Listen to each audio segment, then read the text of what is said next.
नमस्कार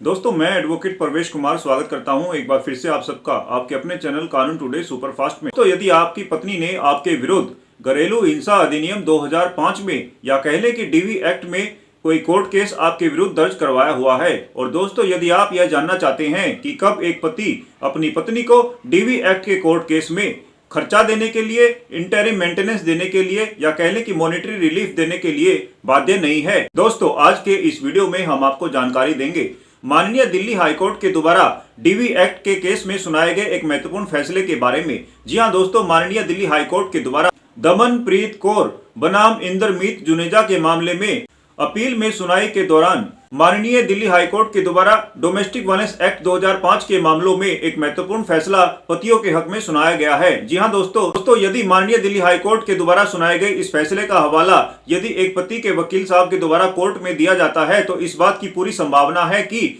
DV act के court case में पति के हक में फैसला सुनाया जा सकता है कि मॉनेटरी रिलीफ लेने के लिए, अपने पति से खर्चा लेने के लिए, मेंटेनेंस लेने के लिए उसकी याचिका को, उसकी कंप्लेंट को डिसमिस कर दिया जा सकता है। दोस्तों इस वीडियो में दी जाने वाली जानकारी एक पति के लिए बहुत महत्वपूर्ण होने वाली है। दोस्तों वीडियो शुरू करने से पहले आपसे यह अनुरोध है कि यदि आपको हमारे द्वारा दी गई जानकारी पसंद आती है तो इस वीडियो को ज्यादा से ज्यादा शेयर करें और लाइक करें। दोस्तों यदि आप हमारे चैनल पर नए हैं तो आपसे यह भी अनुरोध है कि आप कानून टुडे सुपरफास्ट को सब्सक्राइब करें ताकि हमारे द्वारा कानूनी जानकारी वाली वीडियोस आपके पास जल्द से जल्द पहुंचाई जा सकें। दोस्तों माननीय दिल्ली हाईकोर्ट के द्वारा दमनप्रीत कौर वर्सेस इंदरमीत जुनेजा के मामले में यह पाया गया कि दोस्तों इस मामले में एक पत्नी के द्वारा अपने पति से खर्चा लेने के लिए, मेंटेनेंस लेने के लिए या कह लें कि मॉनेटरी रिलीफ लेने के लिए डोमेस्टिक वायलेंस एक्ट 2005 में, जी हां डीवी एक्ट 2005 में मजिस्ट्रेट साहब की कोर्ट में एक कंप्लेंट केस दर्ज करवाया जाता है। दोस्तों इस केस की सुनाई के दौरान मजिस्ट्रेट साहब के द्वारा यह फैसला सुनाया जाता है, यह पाया जाता है कि इस केस में कि महिला एक वेल एजुकेटेड लेडी है। जी हां वह पढ़ी लिखी महिला है और वह पहले भी काम कर चुकी है, एक नौकरी,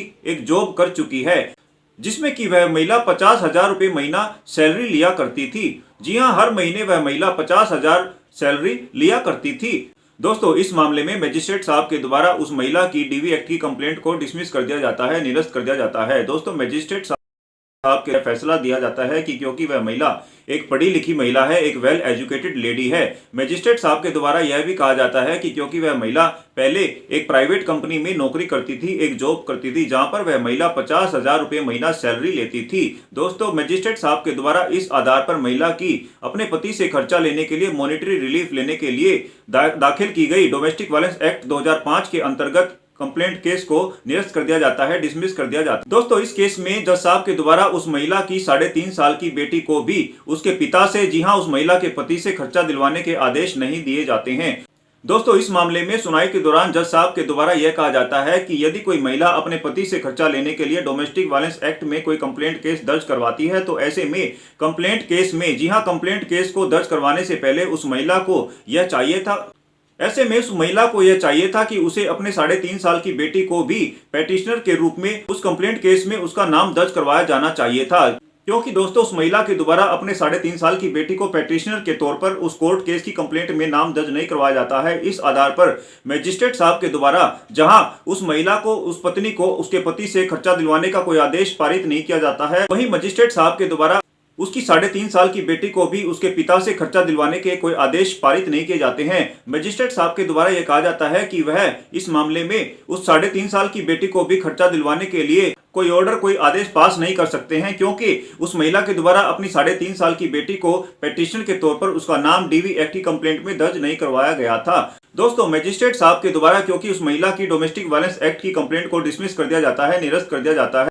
दोस्तों मजिस्ट्रेट साहब के इस आदेश के विरुद्ध उस महिला के द्वारा सेशन कोर्ट में एक अपील लगाई जाती है। दोस्तों एडिशनल सेशन जज साहब के द्वारा इस मामले की अपील में सुनवाई के दौरान यह कहा जाता है कि क्योंकि वह महिला एक वेल एजुकेटेड महिला है, वह पढ़ी लिखी महिला है, वह कहीं काम करने में, नौकरी करने में सक्षम है और डोमेस्टिक वायलेंस एक्ट में कंप्लेंट दाखिल करने से पहले भी वह महिला एक प्राइवेट कंपनी में नौकरी कर रही थी, जिससे साबित होता है कि वह महिला काम करने में सक्षम है, वह महिला अपना भरण पोषण करने में स्वयं समर्थ है, सक्षम है।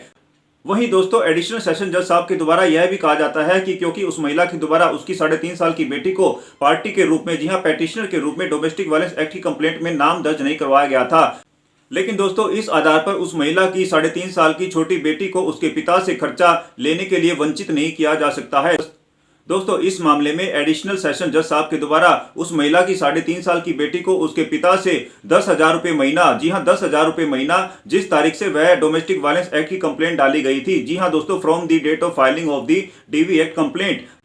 एडिशनल सेशन जज साहब के द्वारा उस महिला की बेटी को उसके पिता से हर महीने 10,000 रुपए, जी हां 10,000 रुपए महीना खर्चा दिलवाने के लिए,